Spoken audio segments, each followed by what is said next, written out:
Hello YouTube fans, here again.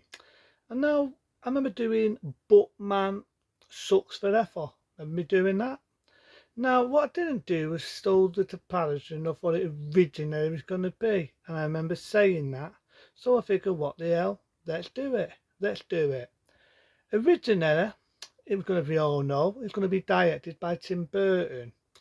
Now, after the success he had from the original, that being Batman, and Batman the Return, it was going to be like, I'd say about 93, 94, when he had the idea of doing the next one, which, funny enough, is going to be called Batman 3. And it was more or less going to be more of a sequel to the first Batman film. That's right, the first Batman film. Now, if you remember Tom Cruise's ex-wife, who was the reporter, well, originally that role was going to be given to Tim Passender to play her role as Vicky Vale. Because there was a scene in Batman The Return where he mentions breaking up with Vicky Vale. There was a scene where Alfred Hitchcock comes in and Alfred, I think, if I remember rightly, Bruce Wayne moans at Alfred for letting Vicky Vale in his lair. You remember the scene? And so there was sort of like an idea of bringing her back. So they're going to have them get back to Devon and they're going to bring them back. I thought it would have been a really awesome scene to see Vicky, played by Tim Passenter, to come back. There was also not going to be a Robin, thank fuck. There was no Robin mentioned by Tim Burton. And if you remember the mayor in Batman, there was a guy who worked for the mayor. Now you might remember him in the second Star Wars film. I got the second one. The Empire Strikes Back. He was also in Return of the Jedi, and he also played in a film with Sylvester Stallone, that being Nighthawks. You might remember him being Lando Calrissian, if I mouse his name right, and he worked for the mayor. He was only in Batman. He was never in Batman: The Return. Well, they was going to bring him in it again as the same character, and he was going to have a dark side to him where he was going to die and double cross the mayor. He wanted power and all that. By accident, he gets acid on one side of his face. That is your idea. He was going to become Two-Face. That's right, he was going to be Two-Face. Even though I like Tommy Lee Jones, I'd have loved to see what he would have brought. The guy from Lando Calrissian. I'd love to have seen what he would have brought to the role. The Wriggler, as I already said before, wasn't going to be played by Tim fucking annoying Terror. Originally, it was going to be played by Robbie Williams.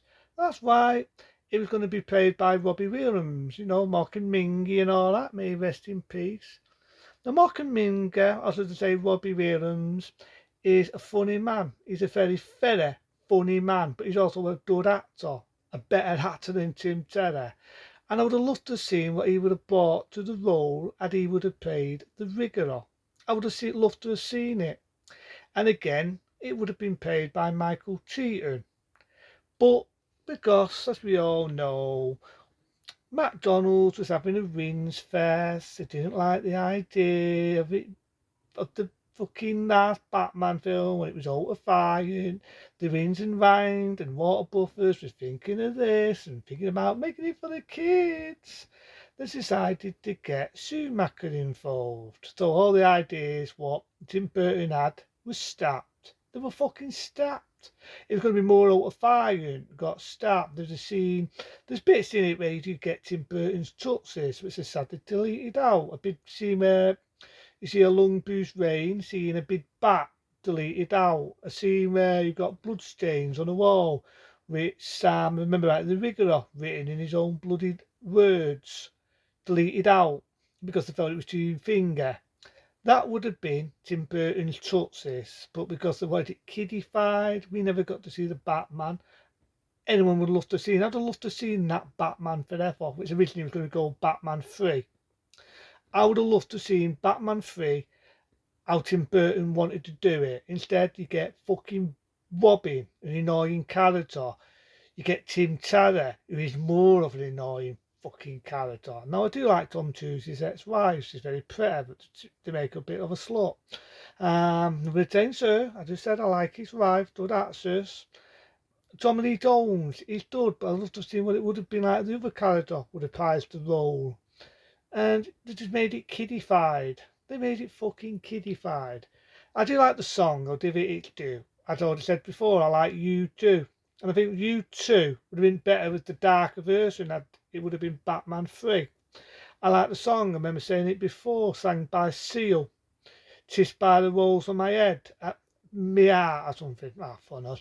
But yeah, I've been chased by rolls. I'll call it that, right? I do love that. I love that song at the end. I think that would have been good. I think that would have been brilliant if Tim Burton would have done it. And had Tim Burton would have done that, I imagine he would have then did Catwoman, where Michelle Pfeiffer would have played her role as Catwoman. But because it never happened, and Warner Brothers had a wins first, and they did the rights to Schumacher, we never got to see that. And the film had so much problems, it took them over another year to make the film, which we all know got made then in 1995. Had that many problems that Michael Keaton thought, fuck it, call it a day. Now I do know they was going to have another actor play Batman, but for some reason it never rubbed off. Instead, you get Val Kilmer, and I always say this, and I repeat it. Val Kilmer's not the problem. I just find it funny that every actor always had a problem and always had an attitude with Schumacher. I always felt that was funny. But after seeing the direction of the third one, it's not a dudden. It's not a dudden. I would have loved to have seen what would have happened if Tim Burton would have done it. You know what I mean? I would have loved to have seen that, and it's just heartbreaking. It never got made.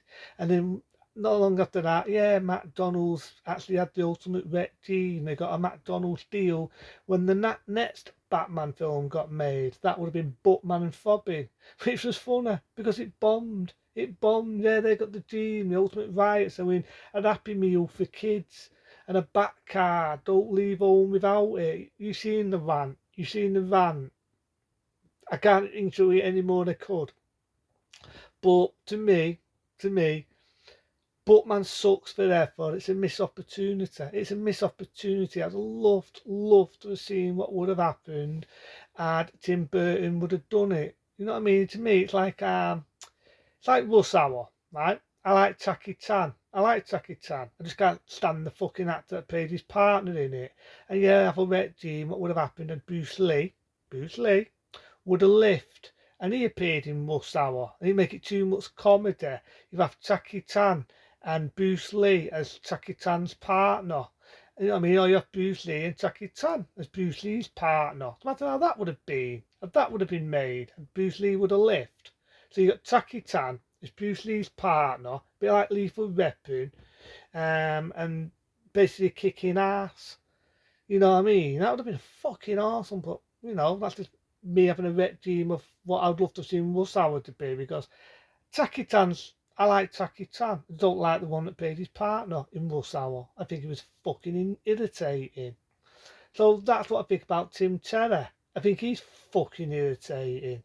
And there's bits of me would have loved to see what would have happened had Tim Burton would have got those rights to see Kim Basinger plays a role as Vicky Vale, to see, you know, to see fucking everything, you know what I mean? I'd love to see that. Michael Keaton, I'm trying to figure his fucking name for half an hour. Yeah, I'd love to see Michael fucking Keaton in a third outing as Batman. A third outing, even though I like Val Kilmer, I'd have loved to see what would have happened and Michael Keaton would have played his role in a third Batman film. And I would have loved to see a foil one with Michelle Pfeiffer as Catwoman. Now, granted, they did do one. They did one with Annie Bella. Annie Bella is not the problem. Very attractive lady, still is. But if I want to see Pussy and it's Science Stone, I'll just watch fucking Basic Instincts. I watch the Jake series. He opens her legs and every man she's fucking doled. To me, that film sucks in a lot of ways. And Annie Bella's not the problem. It's the direction, it's the director, it's everything. It's everything. I'd love to see what it would have been like if Tim Burton did it and it had Michelle Pfeiffer plays that role. But because he never got the rights, we never got to see that one neither. And it sucks. It sucks. As Jeff Goldblum said in The Five, fuck is what I'm thinking. As, how can I put it? As Kurt Russell said in Tango and Tass, it fucking sucks. And it does suck. But, ah well, one day it'd be the ultimate dream, but it's not going to happen now. We all know that Michael Keaton is getting on, so it's very unlikely it would ever be made now. But it would have been nice to have seen what I just said. It would have been nice. So there you go. But I've thought about more movies and more movie reviews into them. Be smart, be safe. I'll see you soon.